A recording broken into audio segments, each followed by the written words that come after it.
Hi guys, आपका स्वागत है रेशनल इंग्लिश क्लासेस में। आज हम लोग पढ़ेंगे कुड का प्रयोग के बारे में। पिछली क्लास में हम लोग कुछ कंसेप्ट्स को पढ़े हैं, उसको अच्छी तरह समझे हैं। आज हम लोग पढ़ेंगे केवल कुड के बारे में दो ही कंसेप्ट्स को, कि कहां और कैसे इसका प्रयोग किया जाता है। दो ही कंसेप्ट्स को पढ़ेंगे हम लोग। आप वीडियो को अंत तक देखिए तथा आपसे रिक्वेस्ट है, विनती है कि चैनल को लाइक और सब्सक्राइब कर दीजिए। इससे मेरा हौसला बढ़ता है, उत्साह बढ़ता है। चले हम लोग शुरू करते हैं। कुड का प्रयोग कहां, कब, कैसे किया जाता है और कितने अर्थों में किया जाता है। पहला concept, use of could. Could का प्रयोग, पहला कंसेप्ट हम लोग पढ़ेंगे प्यारे बच्चों कि कुड का प्रयोग परमिशन, अनुमति मांगने के लिए होता है।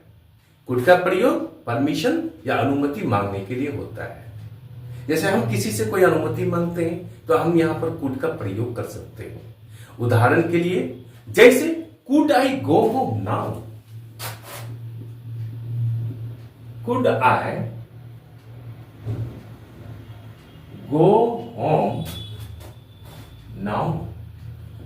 क्या मैं अब घर जा सकता हूं? यह परमिशन मांगा जा रहा है।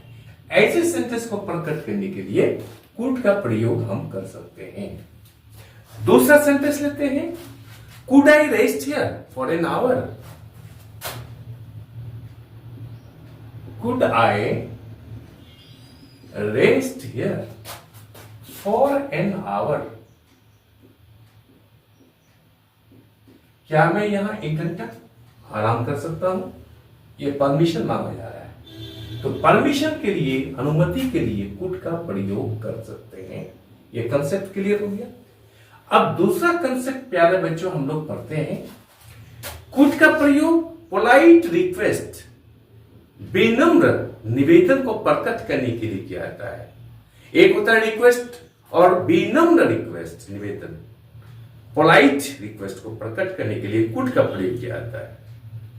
जैसे, could you tell me the time. Could you tell me the time. किसी व्यक्ति को टाइम जानने की बहुत आवश्यकता है। उनके पास मोबाइल है ना घड़ी है, दूसरे से विनम्र प्रार्थना करता है, could you tell me the time. क्या आप मुझे समय बता सकते हैं? दूसरा सेंटेंस, किसी आदमी को बहुत ही सहायता की जरूरत है, हेल्प की जरूरत है।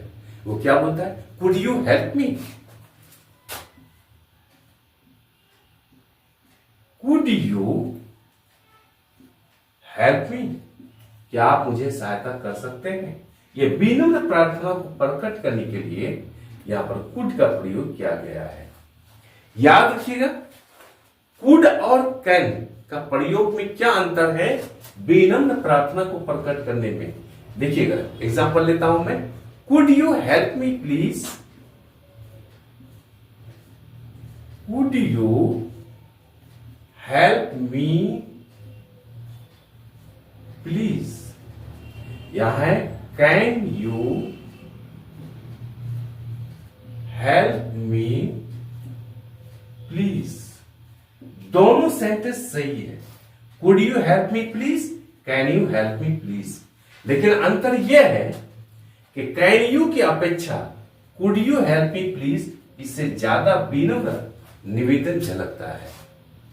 इसमें पोलाइटनेस ज्यादा है कुड का प्रयोग में।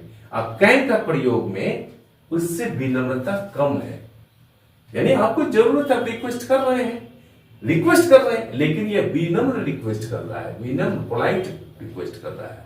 तो इससे कुड यू से ज्यादा विनम्रता का भाव झलकता है और कैन यू से कम विनम्रता का भाव झलकता है। लेकिन सेंटेंस दोनों सही है, इन दोनों में यही अंतर है।